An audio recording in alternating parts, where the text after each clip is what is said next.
दास दासी पदवंदना करी से ही पवित्र माटी को मानसिक मस्तक धारण करी श्री ठाकुर चरण तले आज विशुभ पणा संक्रांति पवित्र दिन भक्त प्रबल श्री हनुमान महाराज जन्मदिन तेणु से हनुमान पाद पद्म भक्ति अर्घ्य समर्पण करी प्रणाम करी सियाराम मैं सब जग जानी करो प्रणाम जोड़ी जुग पानी सकल घटे भगवान विराजमान कर ठाकुर विराजमान कर तेणु ठाकुर श्रीचरण तले भक्तिपूत साष्टांग दंड प्रणाम कर समस्त हृदय वास कर प्रभु प्रणाम कर नारायण स्वामी की प्रभु सहित स्वप्न भगवान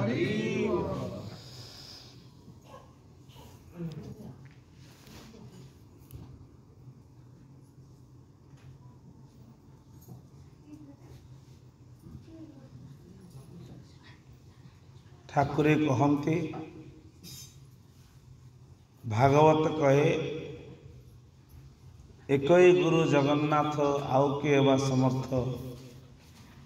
ठाकुर अभिन्न सुंदर कलि भागवत लिखिले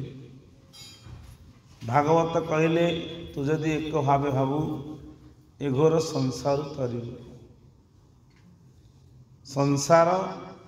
मध्य थिले दुख सुख हानि लाभ भल मंद जन्म मरण ये सब लगी रही आम समस्त अवगत अच्छा एतिकी जन्म जन्म सुसंस्कार बल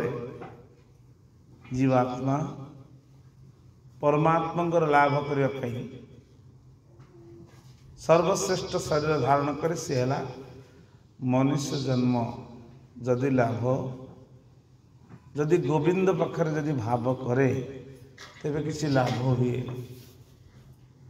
यदि गोविंद पाखरे भाव नहीं संसार धन संपत्ति पद प्रतिष्ठा जेते कोठा बाड़ी विभिन्न प्रकार आम बाह्य जगत रे जड़ पदार्थ को आपणे नवा ये जड़ पदार्थ तो समय अनुसार कर्म अनुसार कौ जन्म रे मिलिबो कौ जन्म रे भी मिलिबनी केतोल दुख आ केतोल सुख जमी शेयर मार्केट रे पैसा लगेले केतोल उठी जाए केतोल पड़ जाए ठीक संसार मध्य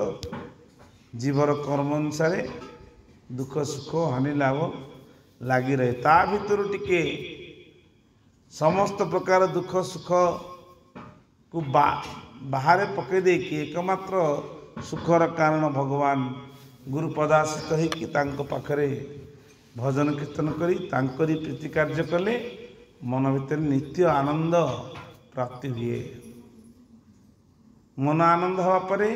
सच्चिदानंद लाभ जीव करे तेणु सकल घटे जदि छंती वासुदेव मनुष्य घटरे भाव अल्प के पाइब ठाकुर कहले गुरु गीता तत्व ज्ञान रे सकल घटरे जदि अच्छा भगवान